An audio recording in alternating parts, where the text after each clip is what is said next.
Welcome back to my channel. तो पिछली video में हम लोग कॉनकेव और कॉन्वेक्स मिरर के रे डायग्राम से रिलेटेड जितने भी 4 रूल्स थे वो हम लोग पढ़ चुके हैं। अब इन्हीं 4 रूल्स का हम लोग यूज़ करके कॉनकेव और कॉन्वेक्स मिरर के इमेज फॉर्मेशन के बारे में बात करेंगे।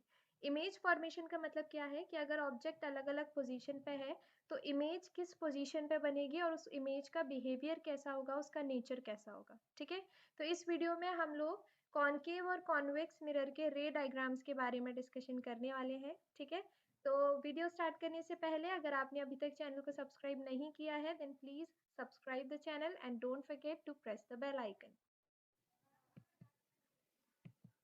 Now let us discuss image formation by concave mirror. Concave mirror में इमेज फॉर्मेशन किस तरीके से होगा ये डिस्कस करते हैं। तो पहला जो हमारा केस है वो है कि अगर जो हमारा ऑब्जेक्ट है वो इन्फिनाइट पे हो, ठीक है, और कॉनकेव मिरर के ऊपर जो उसका इमेज फॉर्मेशन होगा वो किस तरीके से होगा वो देखते हैं। इन्फिनाइट का मतलब क्या है? फॉर एग्जाम्पल जो ऑब्जेक्ट है यानी कि जहाँ से रेज आ रही हैं, let us suppose it is sun, okay, and a concave mirror is placed on earth. तो अर्थ के रिस्पेक्ट में जो सन की डिस्टेंस होगी that is what we are considering as infinity. Okay, so ये एक ऑब्जेक्ट है जो कि इंफिनिटी पे रखा हुआ है। एक रे है जो प्रिंसिपल एक्सिस से पास होगी, ठीक है, सेंटर ऑफ कर्वेचर से पास हो रही है। तो थर्ड रूल हमने क्या पढ़ा था? तो जब भी कोई रे सेंटर ऑफ कर्वेचर से पास होगी तो जो रिफ्लेक्टेड रे होगी वो भी सेम पाथ फॉलो करेगी। ठीक है, तो ये रिफ्लेक्टेड रे भी सेंटर ऑफ कर्वेचर से पास होगी। नेक्स्ट, अगर कोई रे प्रिंसिपल एक्सिस के पैरेलल जाएगी तो फिर वो प्रिंसिपल फोकस से पास होगी। जो रिफ्लेक्टेड रे होगी वो प्रिंसिपल फोकस से पास होगी। ठीक है, नेक्स्ट, क्योंकि अभी यहाँ पे कोई इमेज फॉर्मेशन हमें दिख नहीं रहा है, ठीक है, तो हम एक और केस कंसिडर करेंगे कि अगर कोई रे प्रिंसिपल एक्सिस के पैरेलल जाएगी देन अगेन वो फोकस से पास होगी। ठीक है, तो अब हम यहाँ क्या देख रहे हैं कि इमेज का जो नेचर है वो कैसा है। इमेज हाईली डिमिनिश्ड है, यानी कि इमेज एकदम पॉइंट साइज्ड है, राइट। इमेज कहाँ बन रही है? फोकस पे बन रही है। एंड जो इमेज है वो बिहाइंड द मिरर ना बन के on the side of the mirror बन रही है, इसलिए इमेज हमारी कैसी है? Real and inverted. ओके, तो जब भी हम ऑब्जेक्ट को इन्फिनिटी पे रखेंगे और इमेज जो होगी उसका नेचर कैसा होगा? It will be formed at focus and it will be highly diminished और point sized and the image will be real and inverted. Now let us consider the second case. अब image infinity पे है, अब infinity से कहाँ धीरे धीरे अलग अलग पोजीशंस पे आएगी। तो नेक्स्ट जो केस है वो है बियॉन्ड सी। ओके, तो जो ऑब्जेक्ट है वो हमारा बियॉन्ड सी पे रखा हुआ है। अब जो हमने रूल्स पढ़े हैं उनमें से कोई भी रूल यूज कर सकते हैं, ऐसा कोई जरूरी नहीं है जो मैं रूल यूज कर रही हूँ यहाँ पे आप वही रूल यूज करेंगे। ठीक है, बस इमेज फॉर्मेशन जो है वो इसी तरीके का होना चाहिए और इसी तरीके का होगा तभी आपका रे डायग्राम सही होगा। ठीक है, तो ये कोई रे है जो प्रिंसिपल एक्सिस के पैरेलल जा रही है तो वो फोकस से पास होगी। ये रे जब फोकस से पास होगी तो प्रिंसिपल एक्सिस के पैरेलल जाएगी। अब यहाँ हम देख रहे हैं ये दोनों रेज यहाँ क्रॉस हो गई हैं। ठीक है, तो इस पॉइंट पे इमेज हमारी बन चुकी है और इमेज जो है वो सी और एफ के बीच में बन रही है। ठीक है, so this is our image और इमेज सी और एफ के बीच में बन रही है और compare to the object it is diminished. ठीक है, और इमेज कैसी है? Real and inverted. So this is the nature of the image. Next case is जब जो ऑब्जेक्ट है वो सी पे रखा हुआ है, बियॉन्ड सी हो चुका है, अब सी तक पहुंचेंगे। तो जो ऑब्जेक्ट है it is placed on C. Now again जब कोई लाइट रे प्रिंसिपल एक्सिस के पैरेलल जाएगी तो रिफ्लेक्टेड रे फोकस से पास होगी। नेक्स्ट, जब कोई लाइट रे फोकस से पास होगी तो रिफ्लेक्टेड रे प्रिंसिपल एक्सिस के पैरेलल होगी।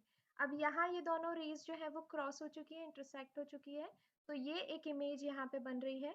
अब इस इमेज का नेचर देखते हैं। ये जो इमेज है ये ऑब्जेक्ट के ही साइज की है, राइट, एंड ये कहाँ बन रही है? सी पर ही बन रही है। तो ऑब्जेक्ट का नेचर कैसा हुआ? It is at C, okay, and it is of the same size as that of a object and it is real and inverted. Okay, next अब हम ऑब्जेक्ट को रखेंगे C और F के बीच में। तो जब हमने ऑब्जेक्ट को C और F के बीच में होगा तब इमेज कैसी फॉर्मेट होगी वो देखते हैं। ये जब कोई रे प्रिंसिपल एक्सिस के पैरेलल जाएगी तो वो फोकस से पास होगी, राइट। जब कोई रे फोकस से पास होगी तो प्रिंसिपल एक्सिस के पैरेलल जाएगी। अब इस केस में हम क्या देख रहे हैं, ये जो इमेज है ये बहुत ज़्यादा एनलार्ज्ड है as compare to the object, और ये कहाँ बन रही है, बियॉन्ड सी बन रही है, and again it is real and inverted, okay.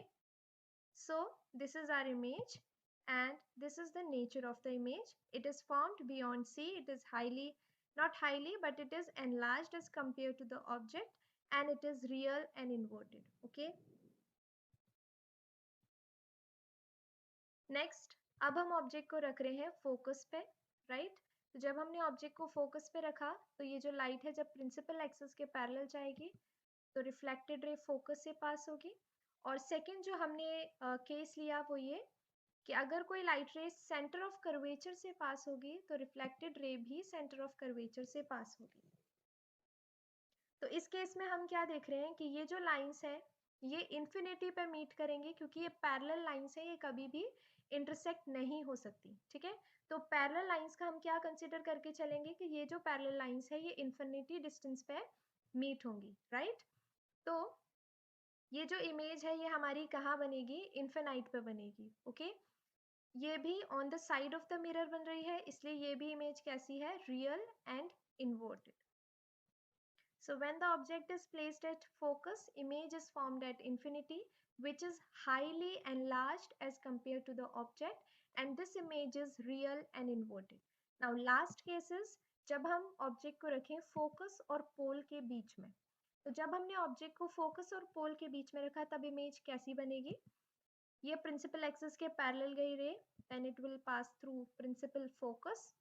Next, ये जो यहाँ जो हमने रूल यूज किया है वो लास्ट रूल, वो क्या था कि अगर कोई रे पोल से टकराएगी किसी एंगल आई से तो जो रिफ्लेक्टेड रे होगी वो भी सेम एंगल से वहां से रिफ्लेक्ट हो जाएगी, राइट। तो अब इन दोनों रेज को हम क्या देख रहे हैं, ये डाइवर्टिंग रेज है, और डाइवर्टिंग रेज को अगर मैं यहाँ कहीं भी एक्सटेंड करूँ they will never meet, right. तो इनको मीट करने के लिए हम इनको इनको एक्सटेंड करेंगे बिहाइंड द मिरर, ओके। सो यहाँ हमने इनको एक्सटेंड किया behind the mirror. Now this image is virtual and erect and it is formed behind the mirror, right. तो कॉन्केव मिरर के केस में सिर्फ यही केस ऐसा है जब हमने ऑब्जेक्ट को फोकस और पोल के बीच में रखा है, जब हमारी जो इमेज है वो वो वर्चुअल और इरेक्ट बन रही है, राइट, और बिहाइंड द मिरर बन रही है। बाकी दूसरे केसेस में जो इमेज है वो रियल और इन्वर्टेड ही है, ठीक है। एंड यहाँ हमने कॉन्केव मिरर के केस में और क्या देखा कि जो इमेज का साइज है वो धीरे धीरे इंक्रीज होता जा रहा है, राइट। नेक्स्ट, अब हम पढ़ते हैं कॉन्केव मिरर के यूजेस के बारे में। तो कॉन्केव मिरर का जो पहला यूज है वो है सोलार हीटर्स। सोलार हीटर्स में हम जिस मिरर का यूज करते हैं वो उनको हम कहते हैं कॉन्केव मिरर, राइट।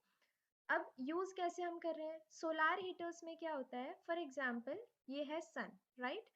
सन को हमने क्या कंसिडर किया, it is at infinity as compare to the mirror which is placed on earth, right. तो जब भी कोई ऑब्जेक्ट इंफिनिटी पे है तो हमारी इमेज कहाँ बनेगी, फोकस पे बनेगी और हाईली डिमिनिश्ड बनेगी, ये हम ऑलरेडी पढ़ चुके हैं, राइट। तो इसके रे डायग्राम को पहले समझते हैं। The ray is passing through the center of curvature. Reflected ray will also pass through the same path. Again, when the ray is parallel to the principal axis, it will pass through focus. And when the ray is parallel to the principal axis, it will again pass through focus. तो यहाँ हमने क्या देखा कि focus पर जो raise का concentration है वो बहुत ज़्यादा हाई हो जाएगा, वो फोकस होनी स्टार्ट होंगी, राइट। तो यहाँ अगर हम किसी भी ऑब्जेक्ट को रखेंगे तो वो हीट अप होना स्टार्ट होगा। अगर हमने यहाँ पे पेपर रखा तो इट विल स्टार्ट बर्निंग, इतना ज़्यादा यहाँ पे रेज का कॉन्सेंट्रेशन हो जाएगा, राइट। तो इसी कॉन्सेप्ट को हमने यूज़ किया है सोलार हीटर्स में, जहाँ पे अगर हम किसी भी वेसल को रखेंगे it will start cooking, right. तो यहाँ पे जो हीट अप इसका जो नेचर है फोकस करने का उसको हमने यूज़ किया है सोलार हीटर्स में। तो फोकस पे हम रखेंगे जिस भी ऑब्जेक्ट को हमें हीट अप करना है और इस एनर्जी को हम यहाँ पे यूज करने वाले हैं, राइट। नेक्स्ट है search lights, vehicle headlights, torches, इन सब में भी कॉनकेव मिरर का यूज होता है। अब इसमें किस तरीके से यूज हो रहा है वो देखते हैं। This is our principal axis, और जो ऑब्जेक्ट है वो है फोकस पे, यानी कि what ever the light is, torch, headlight, light, what ever it is placed on focus. ठीक है, तो जब हमने फोकस पे रखा तो हमने क्या देखा था कि जो लाइट रेज है रिफ्लेक्टेड वो पैरेलल जाएंगी, तो जितना ज्यादा वो डिस्टेंस पैरेलल कवर करेंगी उतना ज्यादा जो है डिस्टेंस हम लोग देख पाएंगे, राइट। टॉर्चेस वगैरह में, हेडलाइट्स में, तो उतना ज़्यादा हम लोग डिस्टेंस देख पाएंगे। तो ये जो लाइट है वो फोकस से मिरर से टकराई and it will be parallel to the principal axis again. तो सारी जो लाइट्स होंगी वो पैरेलल हो जाएंगी प्रिंसिपल एक्सिस के, तो जो डिस्टेंस है हम ज़्यादा डिस्टेंस देख पाएंगे, राइट। लेकिन हमने क्या देखा कि जो टॉर्चेस, हेडलाइट्स, इन सब की जो लाइट होती है वो डायरेक्टली हम कहें कि पैरेलल हो, ऐसा नहीं होता, राइट। ये एक इस तरीके का जो पाथ है वो फॉलो करती है, ठीक है। तो ये जो लाइट है जो थोड़ा थोड़ा एंगल से डिफ्लेक्ट हो रही है उसके लिए हम यूज करते हैं डिफ्लेक्टर्स का, राइट। तो इन सब लाइट्स में हम कॉनकेव मिरर के साथ साथ डिफ्लेक्टर्स का भी यूज करते हैं। डिफ्लेक्टर्स का यूज क्यों करते हैं, क्योंकि अगर हम व्हीकल हेडलाइट की बात करें तो अगर हम रोड पर हैं और हमें सिर्फ पैरेलल डिस्टेंस दिखे, सिर्फ सामने का डिस्टेंस दिखे, it will not work, right. थोड़ा साइड का डिस्टेंस भी हमें दिखना चाहिए for safe driving purpose, okay. तो उसके लिए हम लोग डिफ्लेक्टर्स का यूज करते हैं जो लाइट रेज को थोड़े थोड़े एंगल से डिफ्लेक्ट कर देती हैं, ठीक है। तो ये बात हुई कॉनकेव मिरर के यूजेस के बारे में। अब हम बात करते हैं image representation by convex mirror, okay. तो पहला जो इसमें केस है वो यही है कि जो ऑब्जेक्ट है वो इन्फिनिटी पे है, ओके। This is pole. अब कॉन्वेक्स मिरर में जो हमारे फोकस और सेंटर ऑफ कर्वेचर होंगे वो बिहाइंड द मिरर होंगे, ये हमेशा याद रखना है, ठीक है। तो ये बिहाइंड द मिरर है, ये एक लाइट रे है जो सेंटर ऑफ कर्वेचर की तरफ जा रही है, तो जो डिफ्लेक्टेड लाइट रे होगी वो भी सेम पाथ फॉलो करेगी। नेक्स्ट, ये लाइट रे प्रिंसिपल एक्सिस के पैरेलल है, तो ये अपीयर होगा कि ये फोकस से पास हो रही है, right. Next, same, it will appear as if it is passing through focus, okay।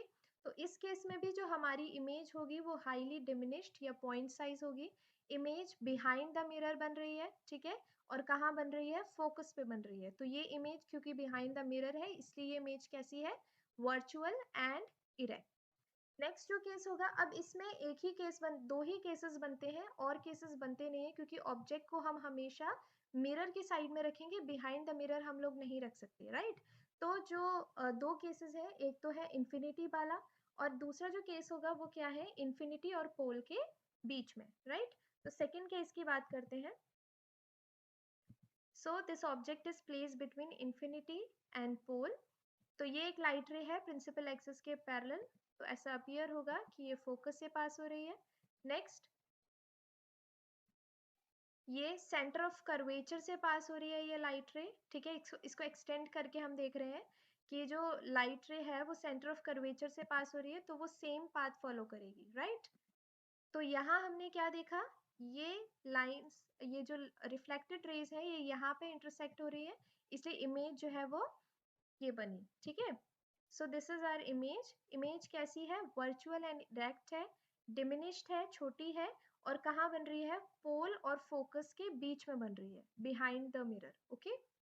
तो ये दो ही केसेस कॉन्वेक्स मिरर के केस में बनते हैं। अब हम बात करते हैं कॉन्वेक्स मिरर के यूजेस के बारे में। तो यूजेस को डिस्कस करने से पहले एक कॉन्वेक्स मिरर की स्पेशलिटी है उनको डिस्कस करते हैं।